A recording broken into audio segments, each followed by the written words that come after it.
Let's talk about one of the most famous diamonds in the entire world. But this isn't going to be a story about sparkle and beauty. No. This is a story about power, conquest, and a very, very long and bloody history.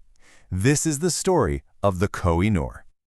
Okay, the first thing you have to get your head around to understand this story is what you're seeing right here. This thing is not just a diamond.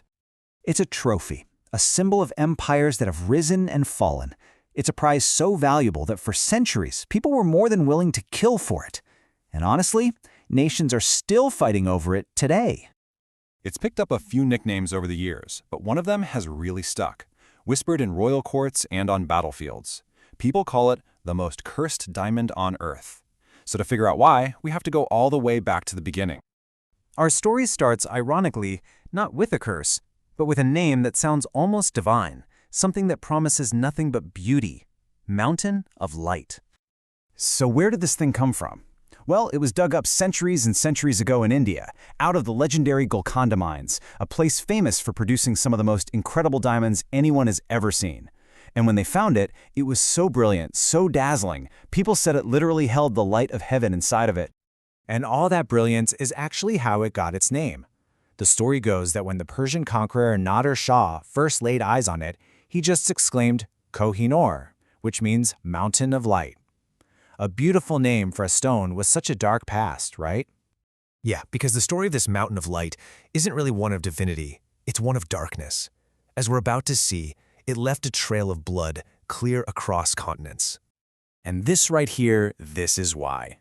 This was the belief that drove entire empires absolutely mad.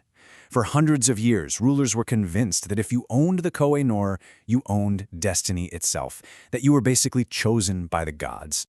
And, man, that belief fueled a relentless, vicious cycle. The diamond wasn't passed down peacefully, it was ripped from one empire to the next. It started as the crown jewel of the Mughals' famous peacock throne, but then it was stolen in 1739 by the Persians. From there, it fell into Afghan hands through assassinations and total chaos, before it was eventually taken by the powerful Sikh Empire. You see the pattern, right? Betrayal, war, assassinations, it became undeniable. Wherever this so-called Mountain of Light went, an ocean of blood always seemed to follow close behind. Which brings us to the diamond's final, and I'd say most controversial, change of hands. This is an event that many people today don't even call a transfer. They call it a robbery. But this conquest was different. The British East India Company knew that the deadliest weapon isn't always made of steel. Sometimes it's paper. A contract? A treaty. So here's the playbook. First, the Sikh Empire was left incredibly weak after a series of brutal wars with the British. Then, the British put a child, the young Maharaja Dalip Singh, on the throne. And finally, this boy king was pressured, coerced into signing something called the Treaty of Lahore. And there it is, in black and white. A single line in a legal document that sealed the diamond's fate. The Kohinoor must be surrendered to the British crown. Just think about that. A child signing away one of the greatest treasures of his entire culture. It's so important to understand how people see this event today, especially in the nations that still claim the diamond. It wasn't a gift. It wasn't a diplomatic exchange. It's often called exactly what you see here: legalized theft. So, the diamond's journey to Britain wasn't the end of its story, not by a long shot. In fact, you could say it was the beginning of a whole new chapter, a modern controversy that is still very, very much alive today. When the diamond got to London, it was almost immediately changed. The original stone was a massive 186 carats, but Prince Albert, Queen Victoria's husband, ordered it to be cut down to just 105 carats, supposedly to increase its sparkle and make it look better to European eyes. For a lot of people, this wasn't an upgrade. It was an act of cultural vandalism, physically erasing its history to make an Asian treasure fit a Western crown. So, what about that curse? Well, the legend is pretty specific. Any man who wears the Kohinoor will meet a terrible end. And you know what? Whether you believe in curses or not, the British royal family has always taken it seriously. Ever since it arrived in Britain, only female royals have ever worn it. Today, the diamond sits in the Tower of London, but its ownership is a huge point of contention. You've got at least 3 countries with major historical claims. India has formally demanded it back over and over again. Pakistan argues that Lahore, where the treaty was signed, is in their country, so they have a claim. And Afghanistan also points to its own history with the stone. So you might be wondering, why does one rock still matter so much?